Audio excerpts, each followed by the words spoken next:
बातमी आहे विजय मॅरेथॉनची। विजय दिनानिमित्ताने national social परिवार, क्रिएटिव्ह चेंज संस्था आणि फिटीस्थान यांच्या संयुक्त विद्यमाने जवानांच्या सन्मानार्थ सोल्जरॅथॉन विजय रनचे आयोजन करण्यात आले होते। रविवार दिनांक 11 डिसेंबर 2022 रोजी निगडी येथे ही मॅरेथॉन संपन्न झाली।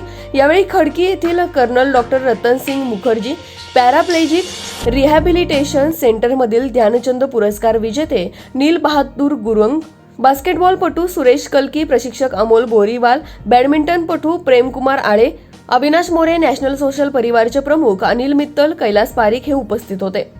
या रनमध्ये 3 किलोमीटर अंतर अपंग सैनिकांसोबत विद्यार्थी धावलेत।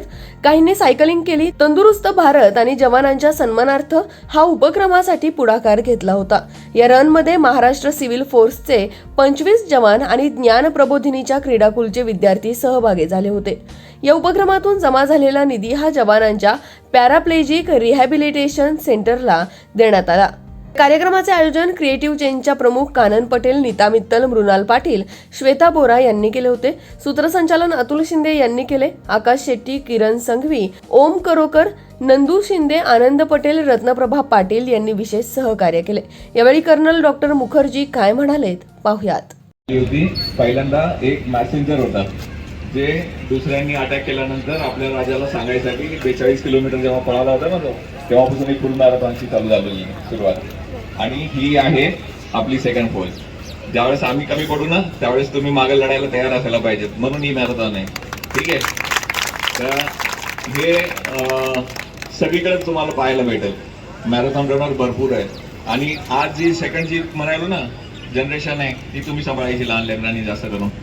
तुम्ही जर फिट असाल तर समोर आम्हाला काय म्हणतात ना उभं राहायला सोपं जाईल, पाहता येईल की आमचा देश मजबूत आहे आणि हे सोडायचं नाही तुम्ही कोणी। सर्वांनाच आणखी ज्यांनी पार्टिसिपेट केलं सगळ्यांनाच मनापासून अभिनंदन सगळ्यांचे।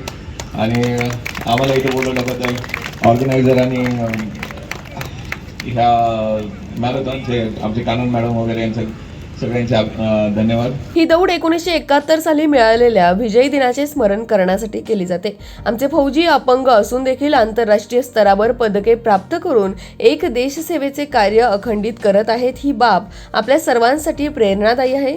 देश सुरक्षित ठेवणे आपली सर्वांची जबाबदारी आहे। स्वस्थ रहा, फिट रहा, सुखी रहा अशी त्रिसूत्री त्यांनी सांगितली। याच बातमीचा आढावा घेतलाय आमचे प्रतिनिधी भानुदास हिवराळे यांनी, पाहुयात।